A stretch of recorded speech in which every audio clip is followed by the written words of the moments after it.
जय हिंद साथियों, आप सभी देशवासियों को 15 अगस्त राष्ट्रीय पर्व स्वतंत्रता दिवस की खूब खूब हार्दिक बधाई एवं शुभकामनाएं। साथियों, ये आज़ादी हमें किसी थाल में सजा कर नहीं मिली है। इस आज़ादी के पीछे लगभग 100 वर्ष का संघर्ष शामिल है। 1857 की क्रांति के बाद से लेकर 1947 तक, जब तक ये आज़ादी का संग्राम चला है, इस आज़ादी के संग्राम में हजारों माँओं ने अपने लाल खो दिए, हजारों सुहागनों ने अपने सिंदूर मिटा दिए, हजारों पिता ने अपने बुढ़ापे का सहारा खो दिया, हजारों नौजवानों ने अपनी जवानियां कुर्बान कर दी, तब जाकर ये आज़ादी हमें मिली। इस आज़ादी में मंगल पांडे का, भगत सिंह का, अशफाक उल्लाह का, राजगुरु का भी खून शामिल है। इस आज़ादी में गांधी, नेहरू, सरदार, अंबेडकर, मौलाना आज़ाद का संघर्ष भी शामिल है, उनका त्याग और समर्पण भी शामिल है, खुदीराम बोस की कुर्बानी भी शामिल है।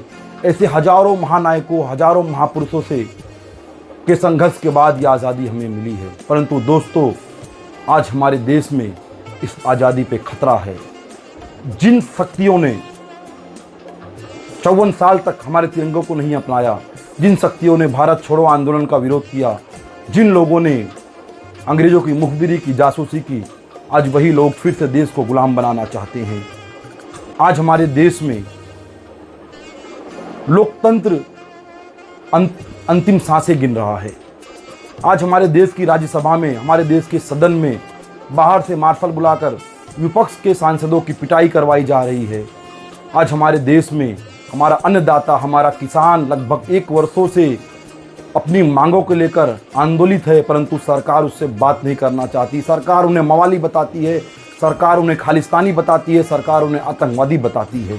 साथियों, सोचो, आज हम जब अपनी स्वतंत्रता का पर्व मना रहे हैं, जश्न मना रहे हैं, ऐसे समय में हमारा अन्नदाता किसान आंदोलन कर रहा है अपने अधिकारों के लिए। आज इस देश में कंपनी राज लागू करने का प्रयास किया जा रहा है।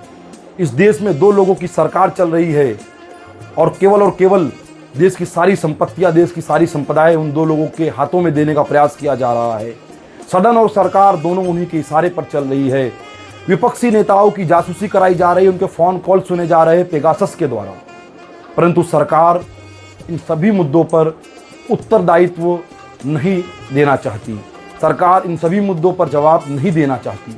सरकार लोकतंत्र की आवाज़ को कुचलकर हमारी आज़ादी को छीनना चाहती है, हमारे किसानों की ज़मीन छीनना चाहती है, हमारे आदिवासियों की जंगल छीनना चाहती है।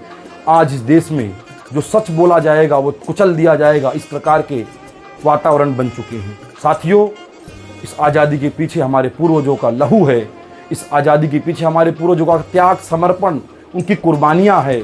हमें इस आज़ादी का जतन करना चाहिए।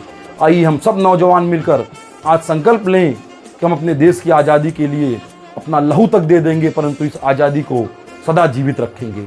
जय हिंद।